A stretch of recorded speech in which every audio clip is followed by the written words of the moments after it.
আমার স্ত্রী যদি আমাকে সহযোগিতা না করতেন আমি কিন্তু পারতাম না। পারতাম? ওনার সহযোগিতা আছে বলেই আমি পেরেছি। প্রিয় ভাই বোনেরা, প্রিয় বগুড়াবাসী, আজ এই মুহূর্তে আমার আপনাদেরকে কিচ্ছু দেবার নেই। আজ এই মুহূর্তে আপনাদের কাছে শুধু আমার চাইবার আছে। ঘরের মানুষ, এই যে আমি এত রাত্রে যে মিটিং করছি, এই যে রাজনীতি করছি, এই যে কাজগুলো করছি, আমার স্ত্রী যদি আমাকে সহযোগিতা না করতেন আমি কিন্তু পারতাম না। পারতাম?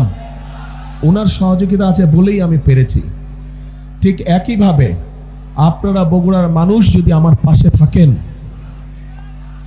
আপনারা বগুড়ার মানুষ যদি আমার পাশে থাকেন, আমাকে যদি মানসিকভাবে শক্তি সমর্থন আপনারা দেন, তাহলে ইনশাআল্লাহ আমরা বাংলাদেশকে আগামী দিনে একটা সুন্দর ভালো শক্তিশালী অবস্থানে নিয়ে যেতে পারবো। কাজেই প্রিয় বগুড়াবাসী, আজ আমি আপনাদের কাছে চাইতে এসেছি আপনাদের সমর্থন, আপনাদের সহযোগিতা, আপনাদের দোয়া আপনাদের কাছ থেকে আমি চাইতে এসেছি।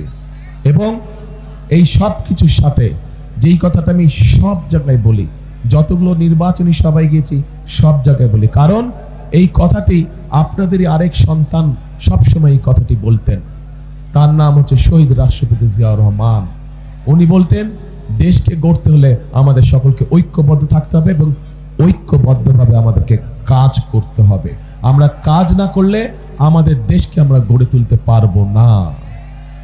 কাজেই ওনার কথার সাথে মিল রেখে আমি একটা কথা বলি, সব সময় প্রত্যেক জায়গায় বলেছি, সেই কথাটা হচ্ছে করব কাজ, গড়ব দেশ, সবার আগে বাংলাদেশ। আবার বলি, করব কাজ, সবার আগে বাংলাদেশ, ইনশাআল্লাহ। প্রিয় ভাই বোনেরা, অনেক রাত হয়েছে, আর কথা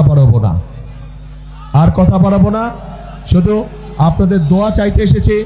দোয়া করবেন আপনারা উপস্থিত প্রত্যেকটি মানুষ এবং আপনাদের মাধ্যমে সমগ্র বগুড়া জেলার প্রত্যেকটি ইউনিয়ন, প্রত্যেকটি গ্রাম, প্রত্যেকটি উপজেলা, প্রত্যেকটি পৌরসভার প্রত্যেকটি মানুষের কাছে আমি দোয়া চাই, যাতে আপনারা বগুড়ার প্রত্যেকটি মানুষ আমাকে, আপনাদের এই সন্তান তারেক রহমানকে নিয়ে যাতে আপনারা গর্ব করতে পারেন, সেই দোয়া আমাকে করবেন। আমাকে নিয়ে যাতে আপনারা অহংকার করতে পারেন, সেই দোয়া আমাকে আপনারা করবেন। আপনাদের কাছে এই দোয়া চেয়ে নিয়ে আজকে আমি শেষ করছি বক্তব্য। আল্লাহ হাফেজ।